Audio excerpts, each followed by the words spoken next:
என்ன ஒன்றும் இல்லை, அந்த பட்டியலை படித்தோம்னா ஒரு ஒரு 2 மணி நேரம் ஆகும். ஆனாலும் சுருக்கமாக நம்ம படிக்கலாம். ஜெகத்ராஜனுக்கு சம்பந்தப்பட்ட பல்கலைக்கழகங்கள், பாரத் பல்கலைக்கழகம் கிட்டத்தட்ட 305 ஏக்கர்ல சென்னையில் அமைந்திருக்கிறது. அப்புறம் ஜெகத் பல்கலைக்கழகம் டெஹ்ராடூன்ல.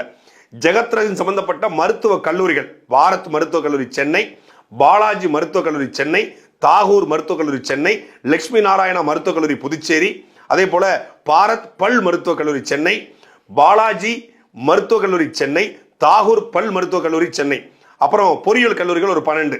பாரத் பொறியியல் அறிவியல் தொழில்நுட்ப கல்லூரி சென்னை, பாலாஜி பொறியியல் தொழில்நுட்ப கல்லூரி சென்னை, தாகூர் பொறியியல் கல்லூரி சென்னை, ஜெருசலேம் பொறியியல் கல்லூரி சென்னை, லட்சுமி அம்மாள் பொறியியல் கல்லூரி சென்னை, ராமானுஜர் பொறியியல் கல்லூரி சென்னை, பாரத் சட்ட கல்லூரி சென்னை, பாரத் வேளாண்மை கல்லூரி சென்னை, பாரத் கட்டடக்கல்வி கல்லூரி சென்னை, பாரத் திரைப்பட கலையியல் கல்லூரி சென்னை, பாரத் கலை மற்றும் அறிவியல் கல்லூரி சென்னை, தாகூர் கலை மற்றும் அறிவியல் கல்லூரி சென்னை, பாலாஜி மகளிர் கலை மற்றும் அறிவியல் கல்லூரி சென்னை, பாரத் மேலாண்மை கல்லூரி சென்னை, பாலாஜி மேலாண்மை கல்லூரி சென்னை, தாகூர் மேலாண்மை கல்லூரி சென்னை, ஜெருசலேம் மேலாண்மை கல்லூரி Chennai, Bharat polytechnic college Chennai, Balaji polytechnic college Chennai, Lakshmi Ammal polytechnic college Chennai, Bharat சமையலியல் தொழில்நுட்ப கல்லூரி சென்னை, பாலாஜி சமையலறை தொழில்நுட்ப கல்லூரி அதாவது கேட்டரிங் இன்ஸ்டியூட் சென்னை, பாரத் செவிலியர் கல்லூரி சென்னை, பாலாஜி செவிலியர் கல்லூரி சென்னை, தாகூர் செவிலியர் கல்லூரி Chennai, Balaji school of nursing Chennai, Bharat எண்முறை சிகிச்சை கல்லூரி சென்னை, பாலாஜி எண்முறை சிகிச்சை கல்லூரி சென்னை, தாகூர் எண்முறை சிகிச்சை கல்லூரி சென்னை, பாரத் மருந்தாக்க கல்லூரி சென்னை, பாலாஜி மருந்தாக்க கல்லூரி சென்னை, தாகூர் மருந்தாக்க கல்லூரி சென்னை, பாரத் கல்வியியல் கல்லூரி சென்னை, பாலாஜி கல்வியியல் கல்லூரி சென்னை, பாலாஜி ஆசிரியர் பயிற்சி நிறுவனம் டீச்சர் ட்ரைனிங் இன்ஸ்டிடியூட், கில்டன் ஆசிரியர் பயிற்சி நிறுவனம் சென்னை, ஸ்ரீமதி லட்சுமி அம்மாள் நினைவு மெட்ரிகுலேஷன் மேல்நிலைப்பள்ளி சென்னை, கில்டன் மெட்ரிகுலேஷன் மேல்நிலைப்பள்ளி Chennai, Bharat Vidyashram Chennai CBSE syllabus, Bharat Vidyashram CBSE Puducherry, Bharat தொழில் பயிற்சி பள்ளி சென்னை, மெட்ராஸ் தொழில் பயிற்சி மையம் Chennai, Bharat allied health science Chennai, Bharat allied health science Chennai, Tagore allied health science Chennai, Lakshmi Narayana allied health science Chennai. இதெல்லாம் காலேஜ். இதுக்கு அப்புறம் தான் இருக்கையா மெயின் மேட்ரு. 5 star hotel, the Accord Metropolitan Chennai, the Accord Metropolitan limited Puducherry, Accord Highlands Ooty, J hotels private limited Chennai, J hotel private Puducherry, jam hotels and jam hotel resorts Bengaluru. அதை தாண்டி Galton Samudra அப்படிங்கிற ஈசிஆர்ல இருக்கக்கூடிய மிகப்பெரிய நட்சத்திர விடுதி, அது ஈசிஆர். அப்புறம் மதுபான தயாரிப்பு கம்பெனிகள், Elite distilleries Chennai, AM breweries Chennai, Fortune distilleries Goa. அப்புறம் வந்து நிலக்கரி நிறுவனங்கள், ஜேஆர் நிலக்கரி சுரங்கங்கள் மத்திய பிரதேசம், ஜேஆர் ஜெகத்ரட்சகன் ஜேஆர் நிலக்கரி சுரங்கங்கள் ஒடிசா. மின்சார உற்பத்தி தலைமை கால் வைக்காத இடமே கிடையாது. ஜேஆர் பவர் ஜெனரேஷன் பிரைவேட் மத்திய பிரதேசம், JR power generation and limited Odisha, accord energy corporation India private limited, அப்புறம் கேஎஸ்கே கம்பெனி சுரங்கம் மற்றும் மின்சாரம். இதை தாண்டி இலங்கையில ஆயில் கம்பெனி கிட்டத்தட்ட 23,000 கோடி மதிப்புல இலங்கையில ஆயில் கம்பெனி. அப்புறம் சில்வர் பார்க் இன்டர்நேஷனல் லிமிடெட் மூலம் அதான் இலங்கை கிட்டத்தட்ட 26 silver park international limited Ilangai, doctor Rela institute and medical institute Chennai, JS மருத்துவமனை.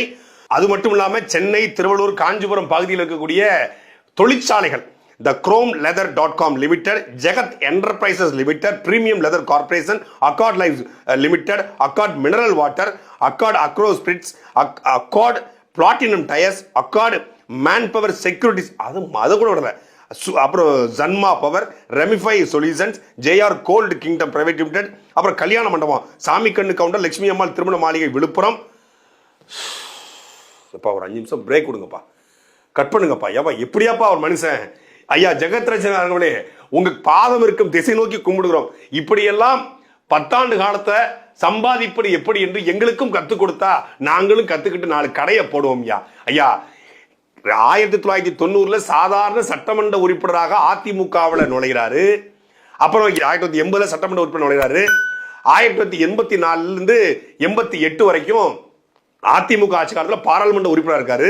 அப்புறம் ஆர்.எம். வீரப்பனோடு இவர் கூட இணைந்து எம்ஜிஆர் கழகம் என்று ஆரம்பிக்கிறாரு. அந்த எம்ஜிஆர் கழகத்திலிருந்து ஆர்.எம். வீரப்பன் கூடவே பயணிக்கிறாரு. அதன் பிறகு 1999 திமுகவோடு கூட்டணி வச்சு திமுக இவர் என்ன பண்றாரு, எம்பி ஆகிறாரு. அப்புறம் பாத்தீங்கன்னா வன்னியர் பேரவை என்பதை தொடங்குறாரு. அந்த வன்னியர் பேரவையவே திருப்பி வந்து ஜனநாயக முன்னேற்ற கழகம் அப்படின்னு ஒரு கட்சியா மாத்துறாரு. அந்த கட்சியை திமுகவோடு இணைத்து 2009 திமுக திருப்பியும் திமுக கூட்டணியில் எம்பி ஆகிறாரு.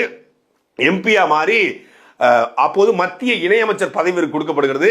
அப்படி மத்திய இணையமைச்சர் பதவி கொடுக்கப்பட்ட பிறகுதான் சாதாரண ஜெகத் ரட்சகனாக இருந்தவர் கல்வியாளர், கல்வி தந்தை, தொழில் அதிபர், ஆண்டர்பிரனர் அப்படின்னு மாறுறாரு.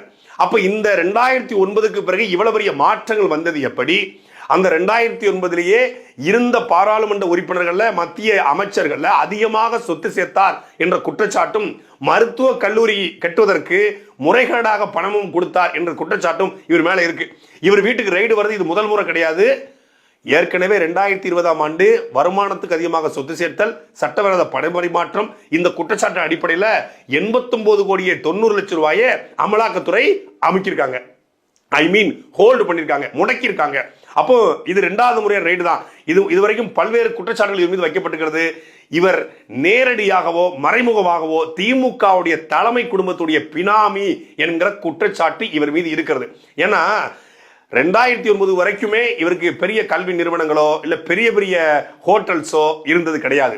குரோம்பேட்டையில கிட்டத்தட்ட 100 ஏக்கர்ல, குரோம்பேட்டைங்கிறது குரோம் அப்படிங்கிற ஒரு நிறுவனத்துடைய பேர் தான் அது குரோம்பேட்டையாக மாறியது. அந்த நிறுவனம் வந்து விற்கப்பட்டது. அந்த நிறுவனத்துக்கான ஒட்டுமொத்தமான இடத்தையுமே ஜெகத் ரட்சகன் தான் வாங்கியிருக்காருன்னு சொல்றாங்க.